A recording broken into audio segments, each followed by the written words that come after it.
Welcome back to my survival world. Last time we built the storage system for my first megabase project. Today, we're working on a completely different part of the megabase. No redstone this time. I'm building a castle. Ever since I started playing Minecraft, I've wanted to build a castle. When I was younger, before Minecraft existed, I used to build castles out of Lego bricks, but there was never enough Legos to finish my vision. The workflow I'm using to build this castle is to first design the castle in Creative, and then afterwards use schematics to transfer the design into Survival. This has a lot of benefits for rapid prototyping and refining the design. And I'm not worried about building everything twice because even if it takes a bit longer, I think it's going to be fun and I'll have more control over the quality of the result. I didn't film the whole creative process, but I wanted to show you a few of the tools I'm using. The Axiom mod adds this cool symmetry tool. By enabling multiple symmetry axes, every block I place is multiplied by 8. And so you can see how rapidly a tower can take shape. One of the first things I discovered when I started experimenting in creative was that my original idea to make round towers was not working. So I started looking at Gothic architecture. Turns out Gothic towers can actually be quite square. That also works to our advantage in Minecraft. So even though this particular style of architecture is more associated with cathedrals, we're going to prioritize beauty over function. You have no idea how scandalized my younger self would be about that. At some point, I should make a functional castle as well in the style of David Macaulay's castle book, like my younger self dreamed about. The other thing that jumped out to me looking at reference images is that sandstone might be a good choice for the color. Not the first thing I expected.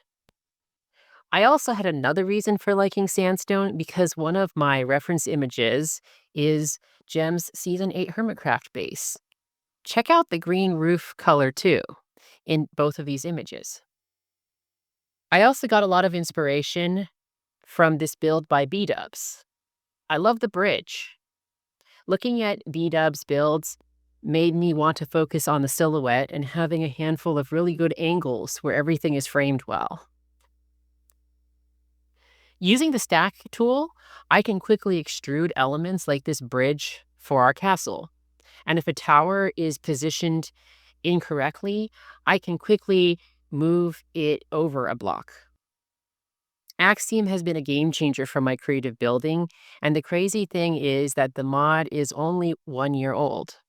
From my point of view, Mulberry and their team have come out of nowhere and completely dominated the scene.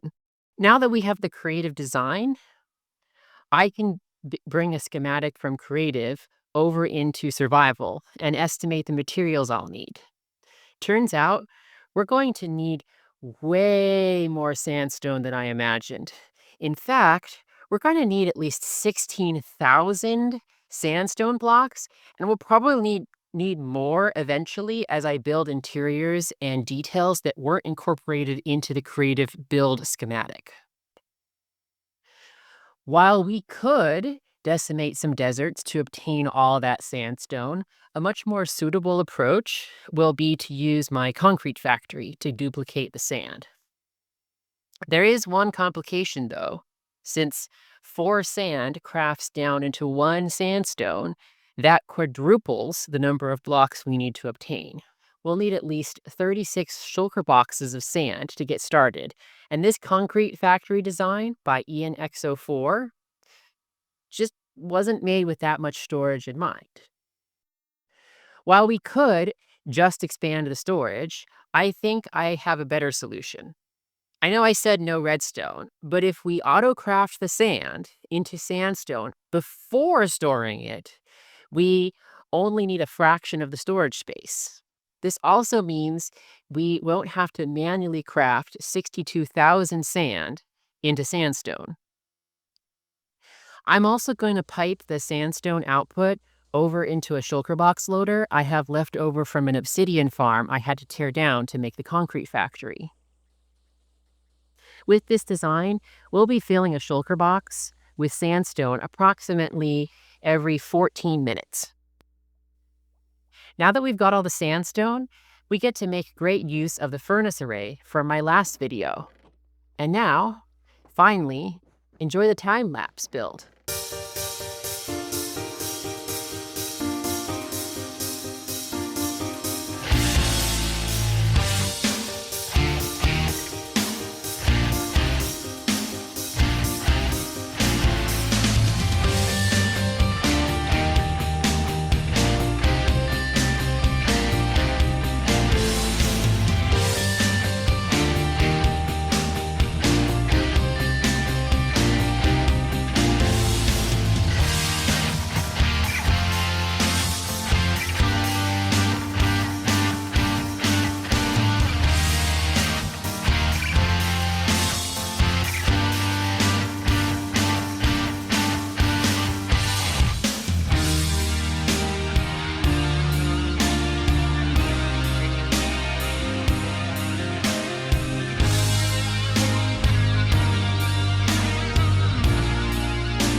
What a view.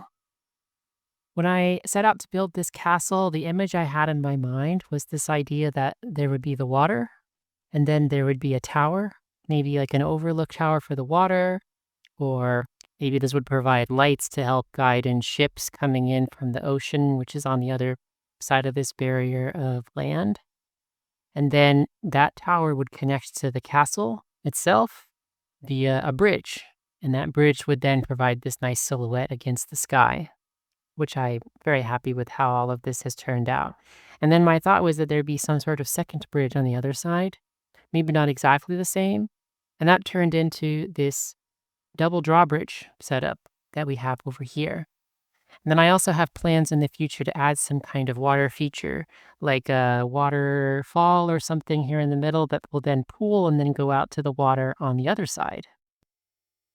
So then anyway, if we come over here past this dirt path and up the stairs, there is one thing I want to add in over here, which is that I think that we need a sign with the name of the castle. The Sand Castle. There we go. Welcome, everyone, to the Sand Castle. So if we head inside,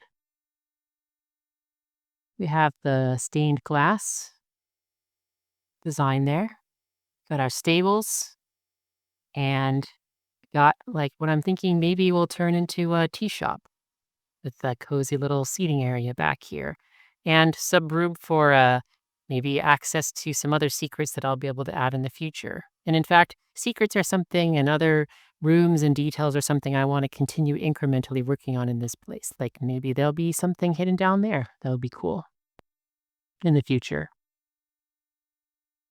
And so, yeah, I just want to continue working on detailing all these things. I do want to show you one thing that I've detailed so far, which is if we head on up here, we have this library nook. So you got books. And in fact, if we select the correct book over here, it's not that one, it's this one. It will open up a door. And then this will lead into other parts of the castle. And of course, into the redstone for the sorting system. So, thanks for watching along and following along on this journey that I have for building this. I built these videos with the purpose of being able to detail this castle build. So I'd be able to look back on what I had done. And I'm very happy all of this turned out. But anyway, with that, I'll leave you with some shots of the castle.